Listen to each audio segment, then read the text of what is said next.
Hello and welcome to an all new episode of Perspective right here on the CryptoCast Network. Thank you, ladies and gentlemen, so much for joining us today. We really appreciate it. We're going to be talking a lot about Bitcoin and cryptocurrencies, of course. But first, let's go ahead and share out the links. You guys can always find us at cryptocast.network, where we have the links for the Twitter, YouTube, Instagram, and RSS. So if you guys want to prefer to listen to us via audio in podcast form, you can do that as well. We also have some merchandise on the site that you guys can see to help support the show.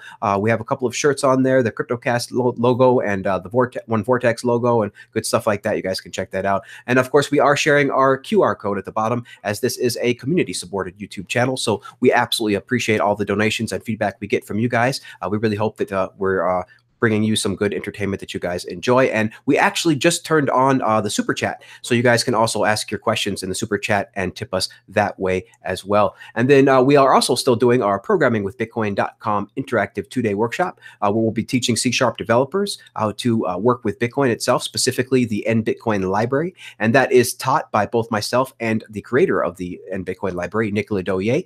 We will be taking this around the country to a few different cities. First, we just finished up in Las Vegas. Next, we'll be going to the San Francisco, California, on October 13th, and Seattle, Washington, on November 3rd. So with that stuff aside, we have a great show for you guys today. So we're going to stop screen sharing and introduce our special guest today that we'll be discussing his article.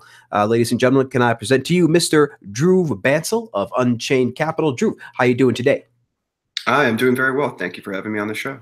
Awesome. Yeah, thanks so much for joining us. We really appreciate you taking the time to further discuss this article. Personally, I really liked this article. I think it's an important article, so I wanted to get that, do a show about it, get that out there to the people and let everybody know. So without further ado, maybe you could just explain a little bit, give the audience a little bit of an introduction to yourself, and then we'll get a little bit of an introduction into the article itself. Yeah, absolutely. So I'm a former physicist. I started out my life very much pursuing academic career as a physicist. I learned a lot about math, complicated systems, networks, data analysis. Eventually, the work I was doing on data analysis as a physicist led me to start a tech company while I was still in grad school. It was called InfoChimps. It was a data platform. I learned a lot about distributed systems, cloud computing. I learned how making databases leaderless is a really smart way to give them some new abilities, but it comes with some definite costs. We sold that company back in 2013, and that was a great outcome for me. Made a little bit of money, bought some Bitcoin. And you can imagine what Bitcoin looked like to me at that point. I'm a scientist. I understand cryptography. I just come off of a big data and distributed systems company, and I didn't know anything about money or how to invest it properly. And so, of course, I bought Bitcoin. Of course, I did. And it turned out to be a great decision. I'm glad I did. It opened up my own interest in monetary policy and a lot of parts of the world that I was not paying attention to at the time. And it's just endlessly fascinating. So it led me and my co-founder, Joe, to start Unchained Capital. Got the t-shirt right here.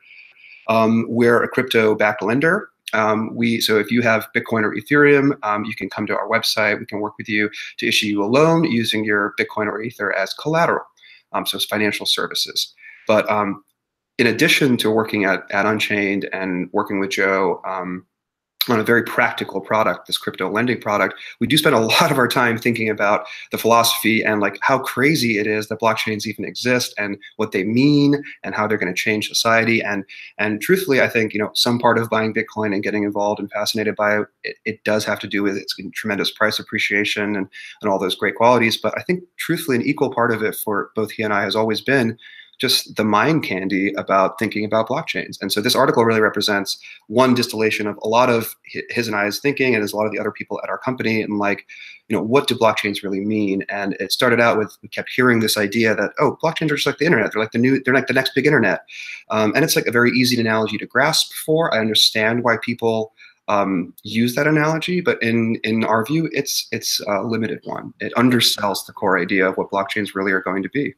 Absolutely, and that's a great introduction to the article itself, because this whole article is really discussing that exact analogy, because it really has been kind of put forth across the internet, all across the crypto sphere, the Twitter sphere, the crypto Twitter, of course. I myself have been one of the people that says this all the time. Bitcoin. I've said it too.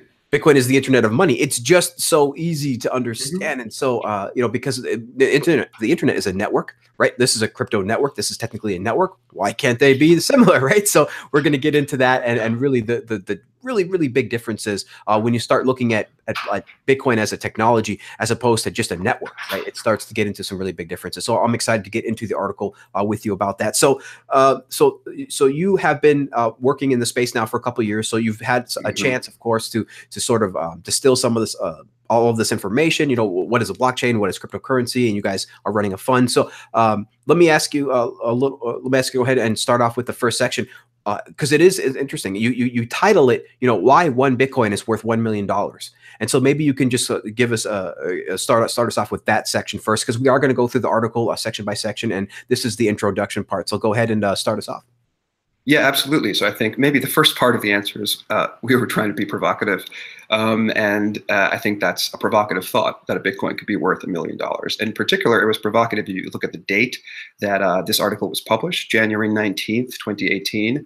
That was just as Bitcoin was beginning to slide. I think the article even opens up with the statement that the market cap of cryptocurrencies has dropped by 50%. It was already down 50% in that month since the absolute highs towards the end of December 2017. And I think there was already, this wave of backlash and aha, I told you so, haha, and people who maybe got way too deep into cryptocurrencies without understanding what they really were, maybe got burned by it. And so there was a lot of just in general like pain, right? And I'm not unsympathetic to that, but there at the same time during all of that, there were people who were serene.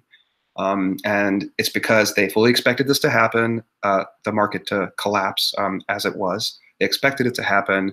They'd seen it happen before, and they didn't care because they knew it was going to go up again. And the reason they're so confident, some might look at them as deluded, but the reason they're so confident is because they have an extremely long view on what Bitcoin is. I think the more, in cryptocurrencies in general, I think the more that you understand about them, the less easy it is to dismiss them as, oh, it's just another asset class, or it's just Beanie Babies, or it's just airline miles, or those kind of trivializations really stem from a fundamental misunderstanding of what the technology actually is enabling.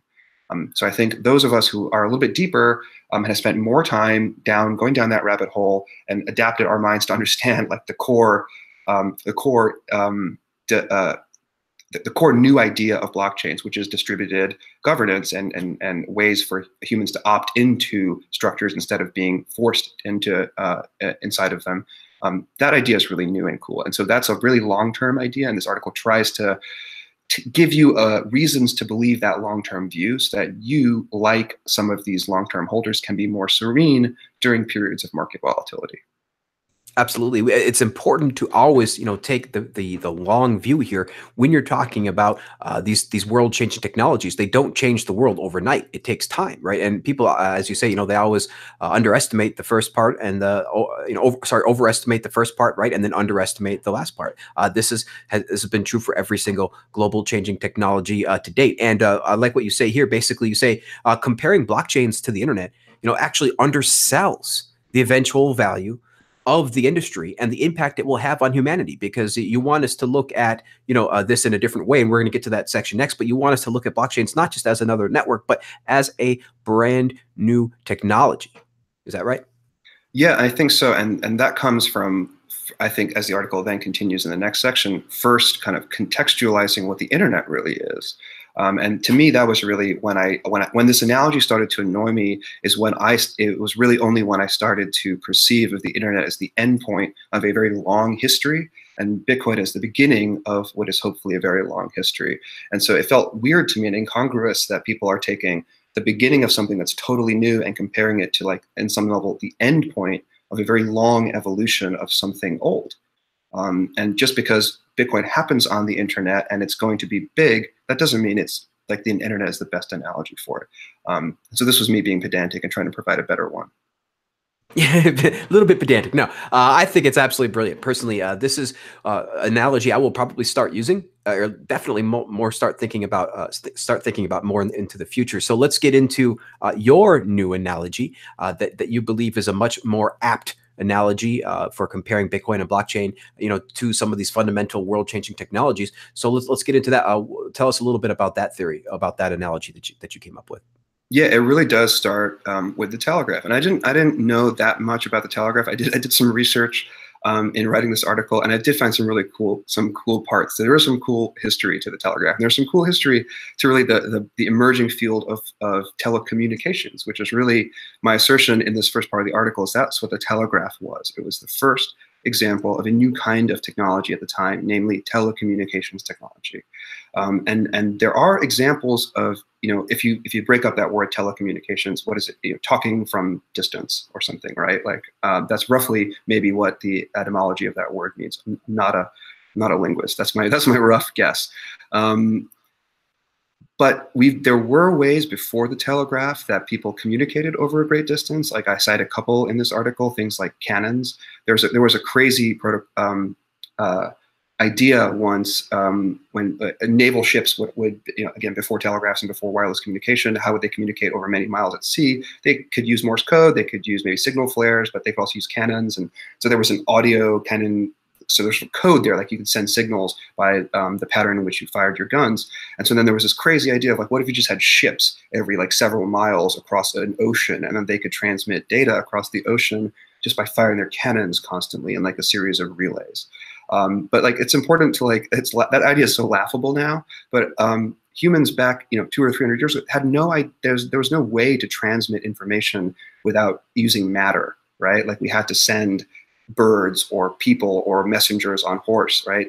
The telegraph really was the departure from that. It was like instant communication, like practically, right? Yes, there were relay stations and there were some complexities, but the telegraph is, and this is really the highlight, what you've got on screen here. It was the first time we digitally encoded information that we then transmitted at instant speeds over very long distances over a network which someone owned. And like that to me is like the quintessence of telecommunications.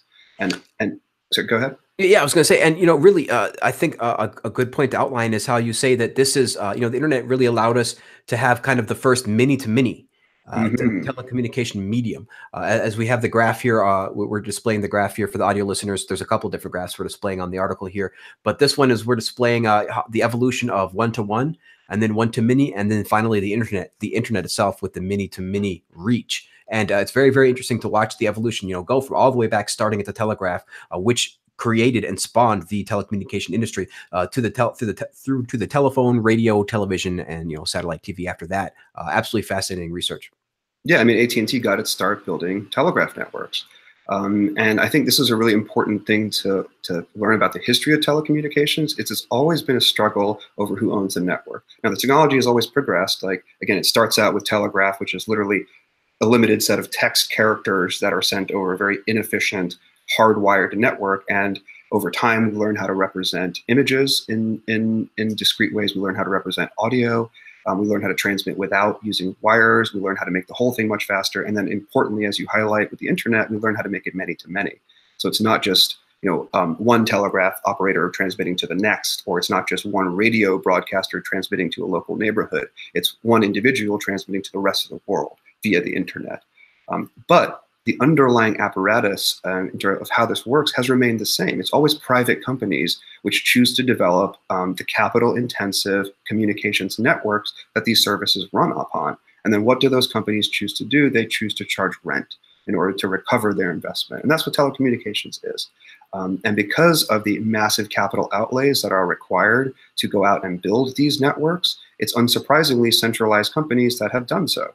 And in the history of telecommunications is the history of, because of the capital-intensive nature of the industry, companies growing ever larger and then being forcibly split apart because they either know too much or are monopolizing or fixing prices, and then again cobbling themselves back together, because it's an efficient way to run a business like this, is to have one massive conglomeration that owns everything and then charges rent. That seems to be an attracting point for businesses in this space. Yeah, it's very, very interesting to see, the efficiency of centralization, continue to sort of win out again and again over the years, despite us trying to break up companies and things like that. It's just kind of the inevitable thing. And this is, again, why Bitcoin is so important. It absolutely has the ability to finally change this paradigm that we've been using for, thousands and thousands of years. In fact, Matt Corello, recently pointed out in one of his talks, he was saying that, what most people in the blockchain industry are doing right now is simply repeating the mistakes of the past 30 years. They're going back and doing the same things that we were doing 30 years ago in a slightly different way that's going to end up the same with the same results. That's why Bitcoin is unique and different, because Bitcoin eschews third parties. It tries its best, its absolute best at its very fundamental layer to not require third parties, right? To be able to just have a few constituents that will come together for the benefit of the network itself and corroborate and collaborate and not, become a bad actor. The incentives and game theory in Bitcoin are such that it will not allow you to be a bad actor. If you're a bad actor, the network will spit you out. You will be punished some way in some form. And so that's, or you will make more money by behaving well. Exactly. That's what's funny. Now, of course, unless you're an ICO scammer, you can make last year you could make a pretty penny on that kind of stuff. But this is just a great point. That the evolution of telecommunications did not happen right in isolation. That's what you say in here, and we're going to get into that next. But really, just want to review a couple things so far. Is a couple things that I like that you said here. You said that hodlers recognize the true potential of blockchains, and this allows them to adopt the long view of their cryptocurrency holdings. So that's just a really great summary of the first point that we talked about, that this really is and requires a long-term view. So that's really awesome to point out. And again, very, very similar to other industries where the telegraph as well, that required sort of a long-term view if you think you wanted to evolve that. Nobody, as you say, could have predicted radio and television and cable. Not very many people anyway could have been predicting that once just the telegraph came out. It's very, very hard to extrapolate these global changing, it's exponentially growing technologies, right? It's only in retrospect that I think we can really see the path. That the internet really is the culmination of the telecommunications technology stack. Like, it is the ultimate telecommunications tool. But that's all it really is. It's a telecommunications tool. Like, we still have private companies which own large parts of the world. People still have fiat-oriented currencies. Nothing really changed structurally about society as much. Because the internet, I'm not going to say the internet didn't make huge differences in society. Obviously, it's changed huge parts of the way that everyday citizens live their lives. That's absolutely true. But the beginning of that change was 150 years ago. It was started with the idea that you can talk to somebody far away, and that opens up everything. That opens up efficient communications globally, right? That opens up the ability for people to be more itinerant and travel, especially coupled with, as you were just mentioning, all the other technology advances which happened over the same time period. So advances in transportation science, material science, and so on. The world became a much smaller, better connected, but like vastly more centralized place because of all these simultaneous revolutions. It really did, as the saying goes, right? Make it a very small world. You can just Skype somebody across the country instantly and very, very, very cheap, if not near free. And this is what people like myself wonder, what the hell happened with money, right? What went wrong with money? And of course, we know the whole story with how money centralized over the past few centuries and things like that, especially with global monetary policy shifting every 50 years or so, and then changing into each time a little bit more centralized way in order to create that efficiency, right? In order to gain more efficiency. Every time we created a new standard, we gained more efficiency. But unfortunately, we, of course, gained more centralization. So again, the power that you speak of, where you're like, the telecommunication industry, the power, the ability to speak with somebody far away, very, very powerful. And now with, of course, Bitcoin, the ability to transfer value very, very far away without trust. Just that idea will spawn like an entirely new industry. And this is exactly what Bitcoin and blockchain is doing. Unfortunately, as always, we tend to repeat the mistakes of the previous technologies first before we start really delving into the possibilities. Of course, the first things that were created with the internet were just like analog or digital versions of analog things. So it wasn't really anything too interesting. But now, of course, with the advent of Bitcoin, we can now have the ability to have trust with no third party, and that I think is so powerful, especially as you get into the article here. You can see that we're trying to do these predictions, right, of what could happen with this type of technology. Well, you have a great image here that we're screen sharing that shows somebody's image that they drew of what the future might look like in 2012. They drew this. Let's see, how far away did they draw this? In 1899. So in 1899, the artist drew a depiction of basically a Skype call. Yeah, in 2012. I Like like the that's mechanical projector and whatever like else. that is just absolutely amazing. This mechanical projector that they're both talking on the Yeah, this old timey phone call. But so there's a few people that can take some of these yeah. ideas and extract them, extrapolate them, and see what could be. Uh, And I think that like a person like yourself is one of those people that can do that and sort of extrapolate out a little bit, and maybe somebody like myself, some of these podcasts, some of these people who have been in Bitcoin for a few years now can really sort of start to see the future, and it becomes more baffling because the present is so much different than what the future is going to be when you have all these people thinking fat protocol theory and right and all of these different ICOs and thinking mhm. that might be the future, and but it's like, wait a second, we just created the world's first sound money, the world's first trust you could say decentralized. I like to say decentralized too, but this is a trustlessness, like a trust that we've never had the ability to have before. This really is the paramount and a paradigm shift in decentralization, and that's what I think is important. But then these people start talking about crypto kitties, and sometimes it can get a little bit frustrating. So, but I'm glad that we have people like yourself in these articles to really bring us back to really ground us, to bring us back to reality and the possibilities that the real underlying important technology that is Bitcoin could bring us, not just the ICOs or the crypto kitties. Mm-hmm. No, I thank you for saying that. But I think what I in particular like about the image that we were just looking at, the 1899 version of what 2012 communication might look like. What I like about this is like some of the essential ideas are there. Like this person in 1899 clearly, like, people in the future will casually talk to each other, over great distances, right? Because like there's like a vaguely East Asian flavor to the folks on the right that are in the image, and the people on the West look Yeah, Western, it looks like they're calling right? like China, right? From Exactly. So like okay, yeah, that's cool. Like you anticipated that, but like they wear the same clothes, like their decorations are going to be the same. So it really reveals the mechanical projector. Like it really reveals like things that they can see that are going to change, and they see the beginnings of the change. But there's everything. There's a certain invisibility to other stuff. Like they didn't even think to imagine that that woman's dress is absurd in 2012, right? Like. So I think that there's an inherent limitation that no matter how much we try to prognosticate, like we're gonna get part of it right. Like we're gonna get like the fact that we can do certain things. That will probably be true, but everything that surrounds that will almost certainly be wrong. Like none of us are inventive or smart enough to figure that out. So I think that's like maybe the first comment to make.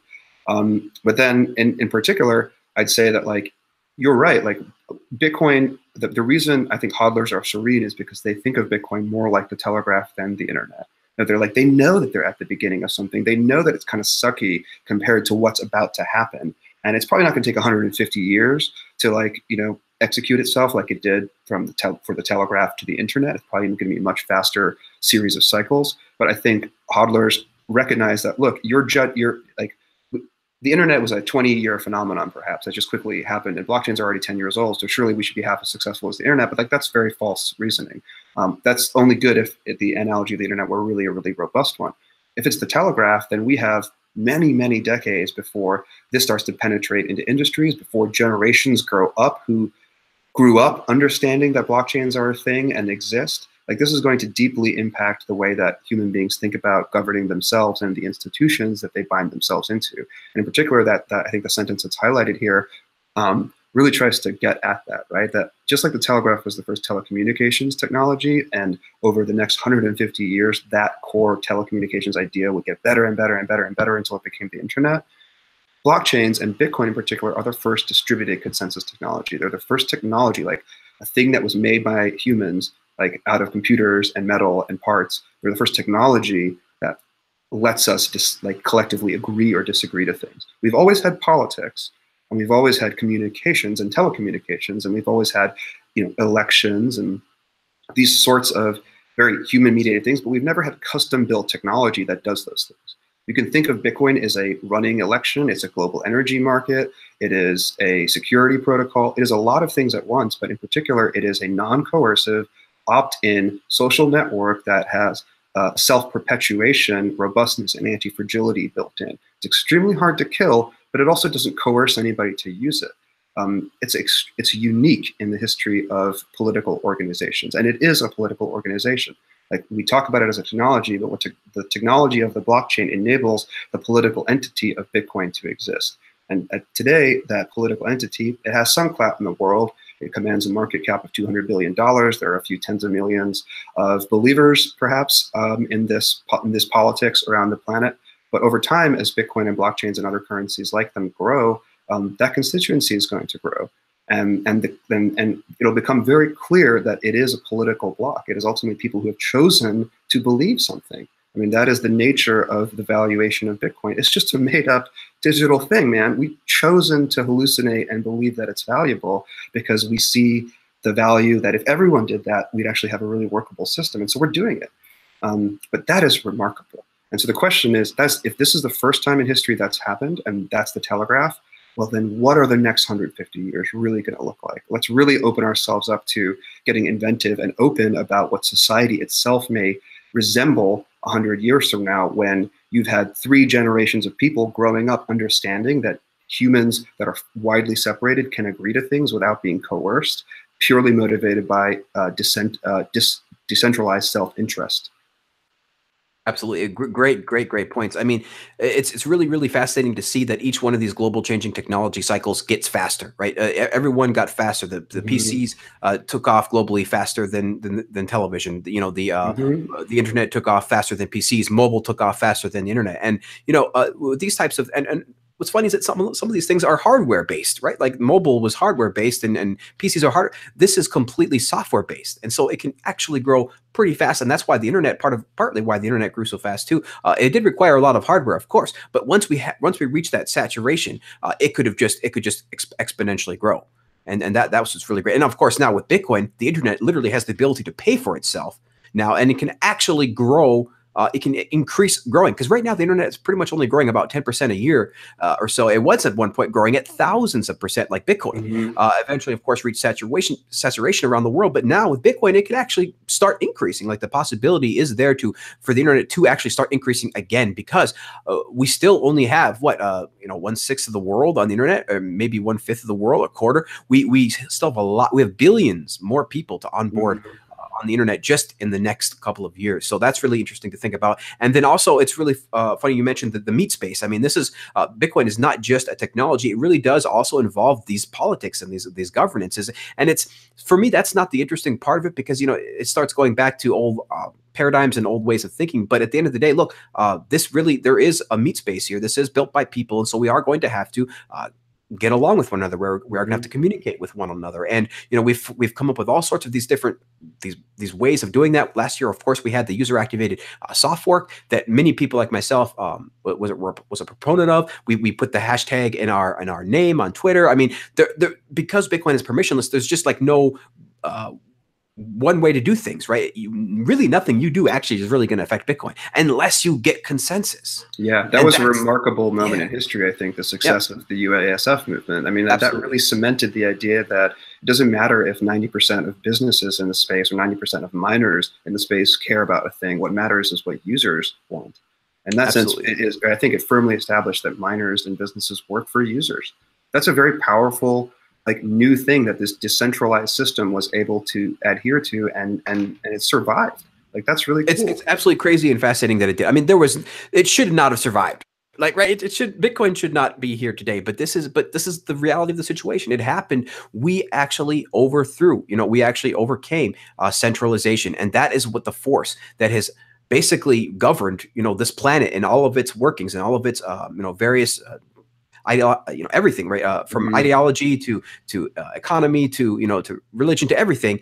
This is what has controlled commerce and economies for thousands of years. And now with Bitcoin, for the first time, we actually broke that paradigm last year, specifically with the user activated soft fork. So that, again, just a monumental feat and time in history, I think, to look back on. And so another point I just want to highlight again that you said is basically, Bitcoin, in my opinion, allows people to think longer, to have a larger time preference, right? Like, Safety likes to say in his book, The Bitcoin Standard, it really comes down to time preference. And with Bitcoin, you think long term. It really just kind of alters your brain from your regular 2-week fiat paycheck, like drip fed life, to thinking, oh, wait a second, long term, wait a second, money for my children, wait a second, businesses to create. Like, you could really have an impact because it's so early. And so that's just a really great thing. Like, we're thinking about like 10,000 year clocks, right? And now with Bitcoin, Bitcoin is another example, I think, in my opinion, of a 10,000-year clock. Like this is meant to work for hundreds, if not thousands of years. In fact,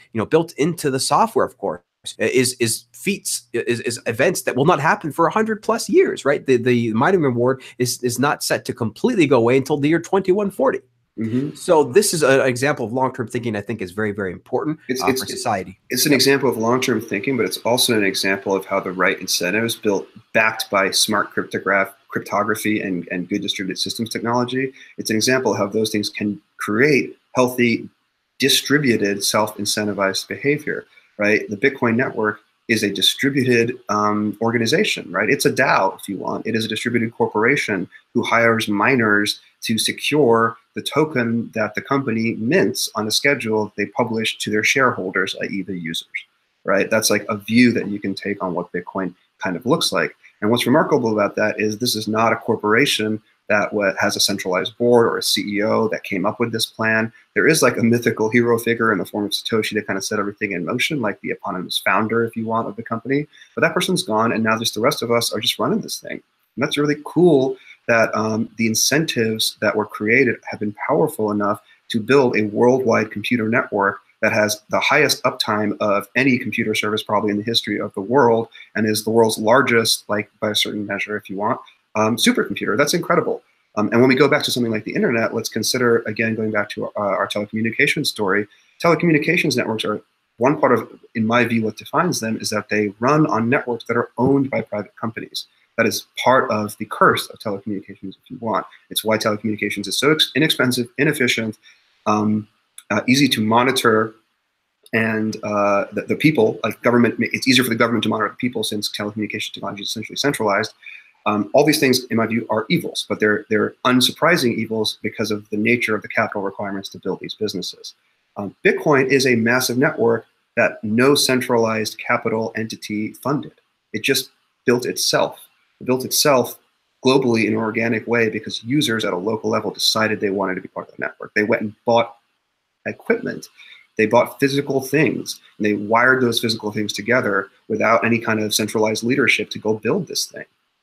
That's remarkable. Like, could that same incentive structure be applied to rebuild something like the internet on a more distributed set of principles? I absolutely think it could.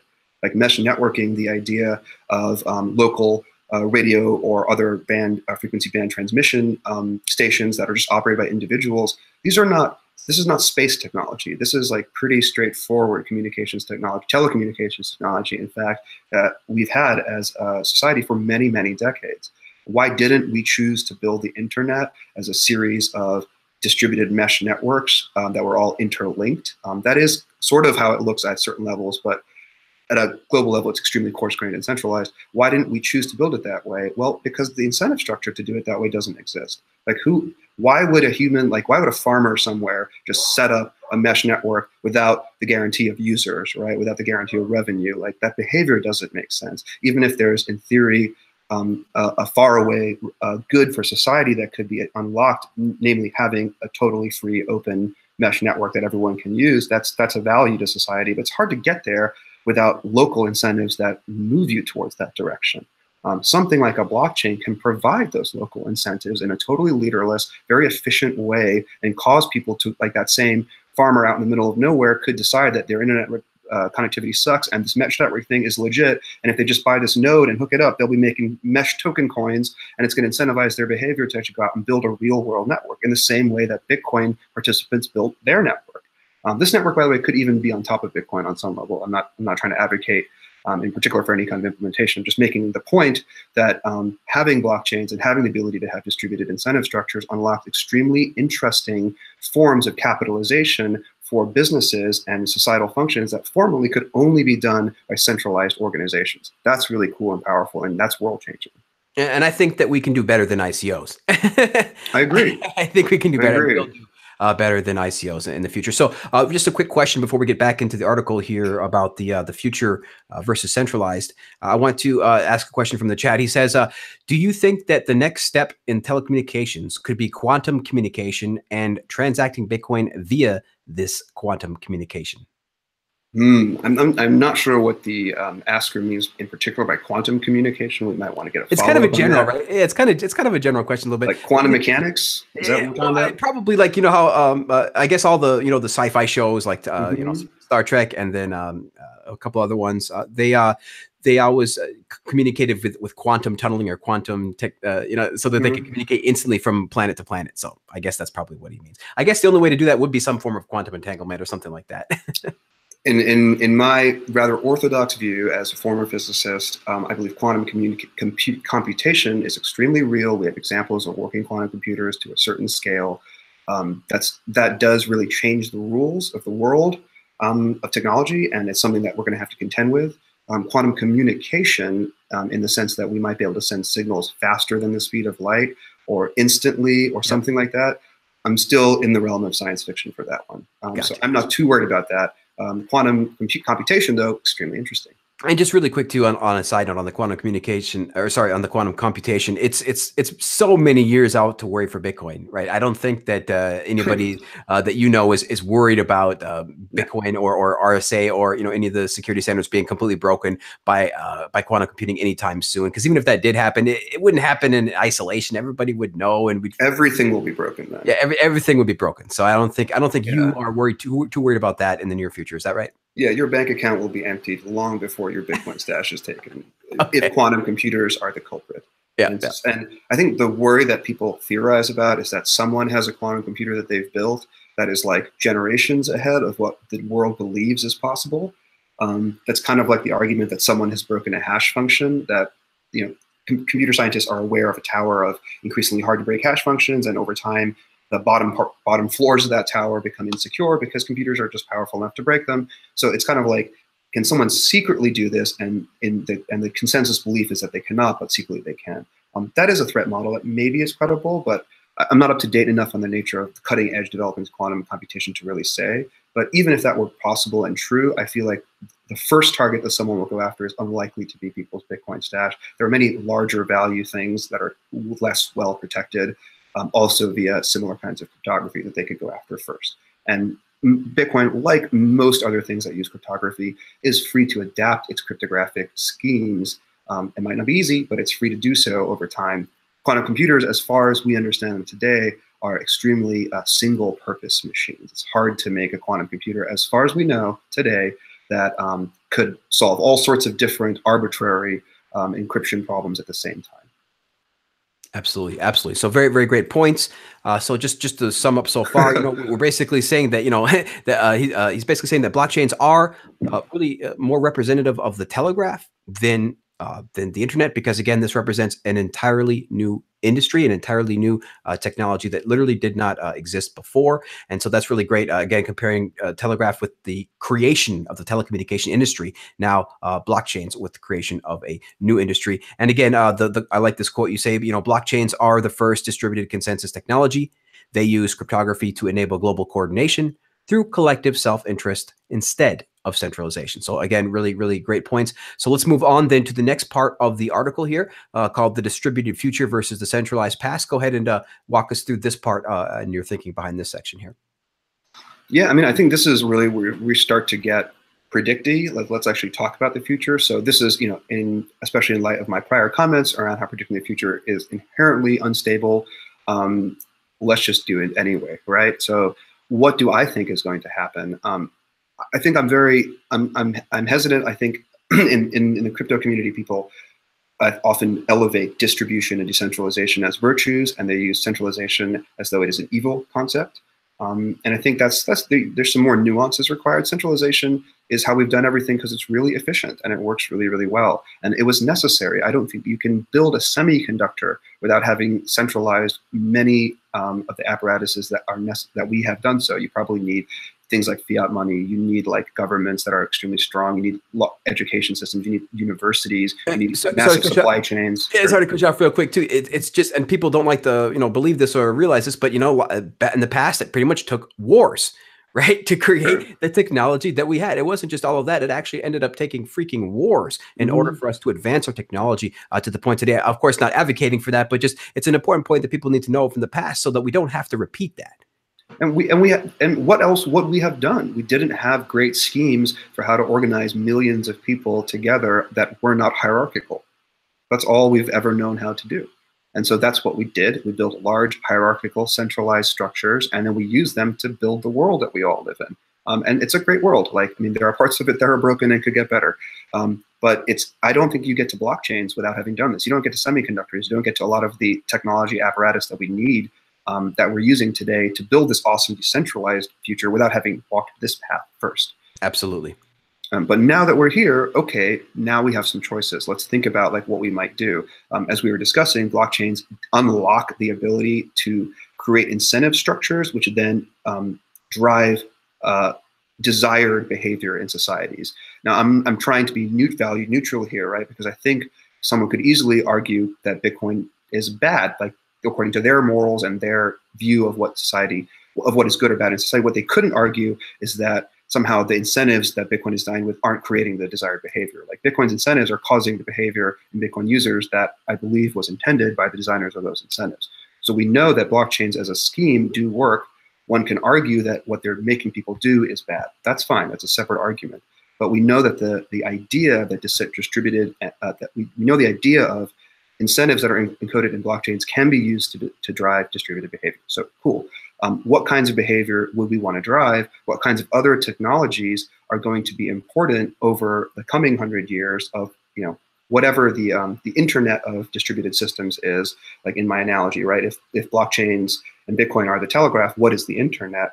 Whatever that thing is, it's going to rely on a bunch of technologies beyond just blockchains. In the same way as the internet actually relies on a bunch of technologies way beyond just the idea of transmitting information in a digital form at scale over a network. It relies upon transportation technologies. It relies upon all sorts of computation and engineering and material science advances that have been made in the last 100 years to enable the scale at which the internet operates. There's a lot of things that were also required that I didn't emphasize as much in the first part of this article, but also happened. So I think similarly, if blockchains are the core idea and technology movement that we're tracking going forward, if that's the new distributed, decentralized technology structure that we want to follow, what is adjacent to it? What are the areas of technology development that just like that, similar to what was adjacent to the internet and telecom as it developed? What are those? And in my view, like it's energy, it's again material science in the form of 3D printing, and it's again communications in the form of mesh networking. Like these are the three areas that really would complement and benefit from what's already happening in blockchains. And this article is already now, I think, 7 or 8 months old. We're already seeing in just that time advances in each of these categories. So, for example, green energy, right? Like I mentioned, regardless of your stance on climate change or man-made effects in it, or like what we should do about it, or what were the right political things to do, I think it can't be denied that energy being created locally and used locally is always going to be better than energy created centrally and then distributed locally. That latter process, just because of physics, is extremely inefficient. This is something that Dan was talking about a lot on the prior episode of the show, right? That like Bitcoin, because of its strong connection to energy and proof of work, kind of acts as like an important participant in the global energy market, especially as it continues to scale, and drives energy sourcing from places where it hasn't been sourced before, so it can be used right there to then go and hash. So I think green energy is extremely tightly coupled to distributed incentives. And in particular, proof of work already is creating reasons for people to go put energy harvesting equipment in places where previously there was none, because there wasn't a reason to develop infrastructure there, but there is now because you can get energy cheaply, and so infrastructure is going to land, and we're going to use it to hash. And that's great because we want hash power in Bitcoin and other proof of work coins to be spread out as much as we can. We want that distribution. So green energy is very, very tightly coupled to the success of blockchain because of proof of work. It's interesting because I try to tell people, that Bitcoin really will drive the world's most, green energy. It really, really, really will drive the most efficiency that we've ever seen. As a species in energy, this will be the largest green energy movement in the world because of the incentive structure of Bitcoin. The incentive structure is such that if you can invent more efficient ways of producing electricity, you will be monetarily rewarded instantly. So it's a pretty, from anywhere, it's a pretty big incentive. So just from that, understanding of there's this limited supply of this item that will distribute its tokens to you. If you produce electricity more efficiency, well, then of course we're going to get to eventually a place of commoditization when it comes to mining, and then we'll just have mining everywhere and anywhere.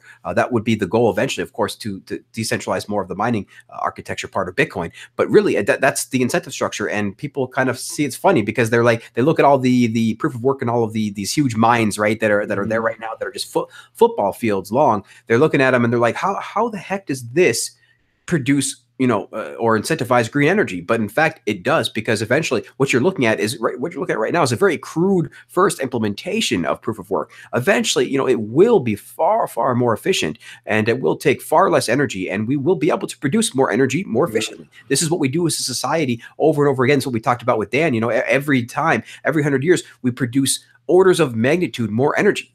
And we need it because of the things we do, and we use that to produce the next. So it's kind of like standing on the shoulders of giants. We use the previous global changing technology to create the next, and on and on and on we go. So really, really, really great points, and it just really is an important point to bring home, that Bitcoin really will drive green energy. It really will drive an initiative, a huge global, worldwide initiative to produce energy far more efficiently, and whatever that looks like. I'm not sure whether that's nuclear power, whether that's fusion, fission, right? All of the crazy stuff, the futuristic tech. You're going to better believe that the main incentive to create that technology is going to be Bitcoin, because the technology to just keep on with the status quo is, that's the competitor. That's the only other way to do it. Without Bitcoin, we would just continue on the status quo. So now that we have, like you say, this ability to in a distributed way bring together people to produce value, this is really powerful. Yeah, it's a personal fantasy of mine. I'm a nuclear fusion fanboy. I've wanted it to exist for a really long time. I'm a former physicist and space junkie, and I kind of feel fusion is a technology that humankind really needs to master. There's always a joke amongst physicists that when you say, well, when is nuclear fusion going to happen? And it's 30 years away, and that's true every single year. So it's always 30 years away, and it's been true for more than 30 years that people have been saying that. And it's a little sad. Like, that always makes me very sad, because it makes it sound like physicists are bad at what they do, or like they're unable to solve this problem, or like it's too hard of a problem, or it's not worth solving, when the reality is that funding has never really been given on the scale that was asked for. That some of those estimates that say, hey, we've had some initial success at these government fusion projects in the 1950s. We feel like we could get to energy positive fusion in this many years if you gave us this much money. And a lot of times those funding requests just have not gone through. The actual funding that fusion received was so much less. And maybe that's starting to change now. I know that what's really exciting is to see a lot of private industry entering fusion without necessarily funding from government. That's really healthy, and that's great. But if we had funded fusion the way we maybe should have as a society, we might have a much healthier energy infrastructure globally today. Maybe what it does take is just ridiculously perverse incentives of just wanting to make more money. And instead of trying to have a healthier or greener energy supply chain, maybe just take someone who's just motivated by, I could command more hash power if I did this. You know what? That's worth the effort. And I kind of don't care, because the technology itself is so worth having that, again, if it's selfish incentives that causes people to develop it, that's fine. It's important that it happens. And so I think that's really powerful to couple that to Bitcoin and proof of work. That's my own just like personal hope that this is what will happen, is that proof of work optimization will drive technologies like fusion. Absolutely. And I do want to just read one quote before we close out the section. I'm sure you probably have one more thing to say before we close out the section, but this is a great quote. You say, in the future, you will use a mesh internet to buy blueprints for a product sold in a distributed marketplace to print out in a local 3D printer that you will pay for the blueprints and the materials and energy the 3D printer used with crypto, right? That's just awesome. Like, that's just how it's going to work. I mean, everything is going to be information. Right? We turn everything as human beings. We continue to turn everything into information. Money was the last thing really that we needed to actually digitize and make a global in a way that in a digital way, right? In a digital medium. And this is what we're doing now with Bitcoin. This is what represents really the final thing as a species to digitize was money. And we've done it. Now, what we can do with that is, just unlimited information, limited potential. And then, I like this other point you say, basically, if global corporations are distributable, right? Like we can have these digital autonomous organizations, these distributed autonomous organizations, then why not nation states, right? Why can't nation states do that? Yeah, and I think those ideas are so radical today. Like it's crazy. It's crazy to imagine the dollar not existing, or the United States not existing, or the UN not existing. But I mean, all human institutions are frail and temporary, and things change, often driven by technology. It would have been crazy to imagine global international corporations that command the kind of power that Facebook or Amazon or similar command today, that aren't countries but are much more powerful than many, I might even say most countries in the world. Like that's a crazy outcome that people, a few hundred years ago, even maybe might not have imagined. Though I think you always did have things like the Dutch East India Company and so on. The penetration of large companies in our daily lives and in the world supply chain is incredible today. But that took a long time to develop. And it wasn't always that way, and it doesn't always have to be that way. And right now, as people who grew up, I'm like an 80s kid, I grew up in a world that was very centralized, and the internet is awesome because it opened up so much of communication, but ownership and the way that money works and property is still it's the same as it's always been. My kids might grow up in a world that has Bitcoin as a growing, maybe ascendant or ascending world currency. Their kids will grow up not remembering fiat. Their kids will grow up like with crazy technology and systems that are completely distributed, and they don't even remember what America is. It's like I'm thinking of science fiction, right, where America is like a mythic place in the long prior history of future generations. Things will change, and over time, like it feels clear to me that humanity unlocked a very interesting part of their future story when they invented blockchains in 2008. Like this becomes the basis for a large part of how many parts of society will ultimately be organized. And it may take generations to get there, but certain things just don't need to exist anymore in the way that they do right now.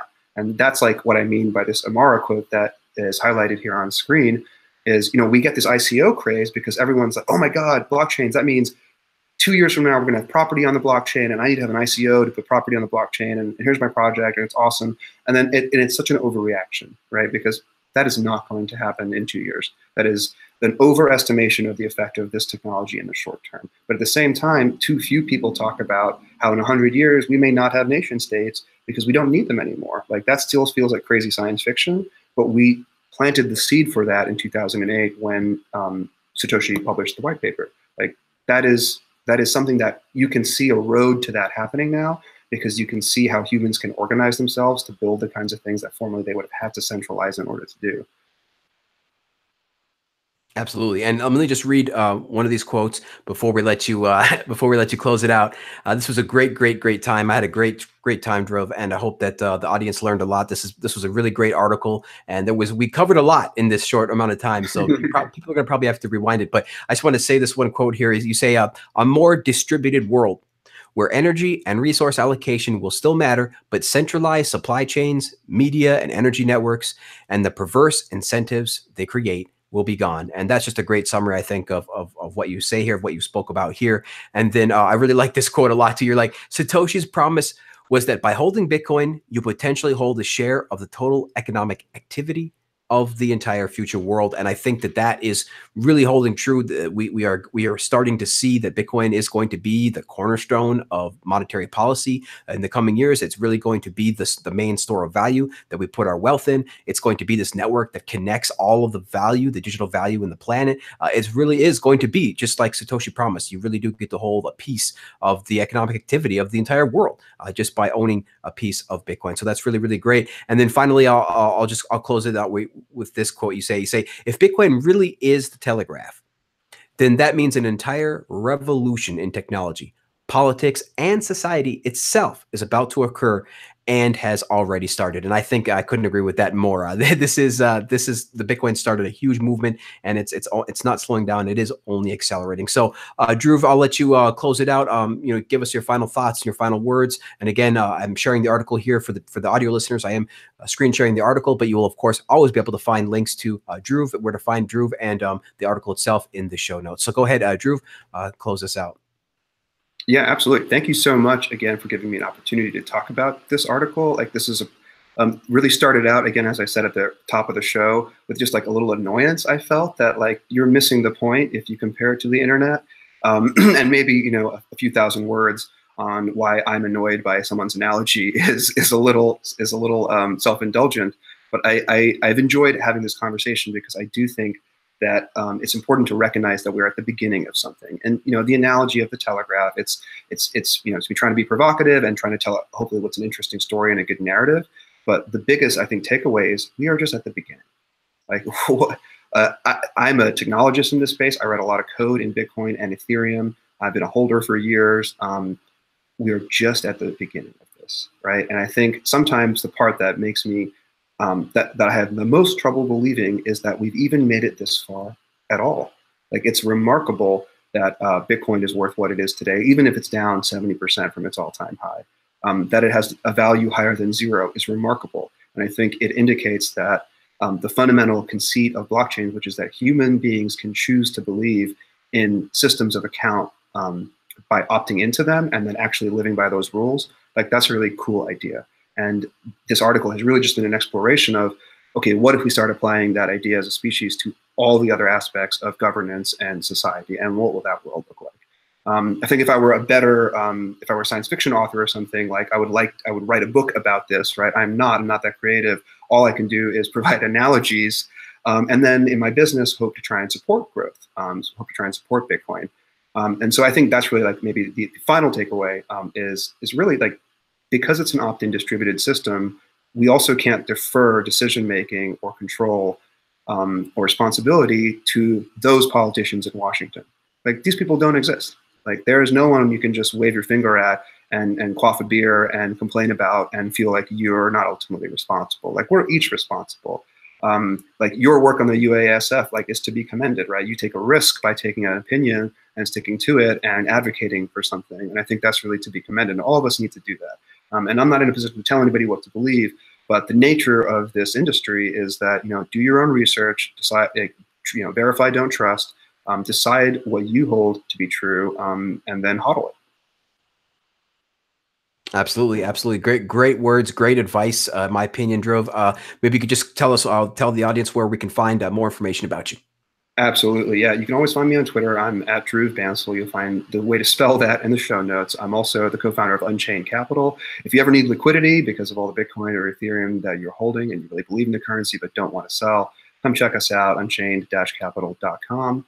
And I really look forward to following the show in the future. I really enjoyed the episodes I listened to earlier today, and I hope other folks enjoy this one.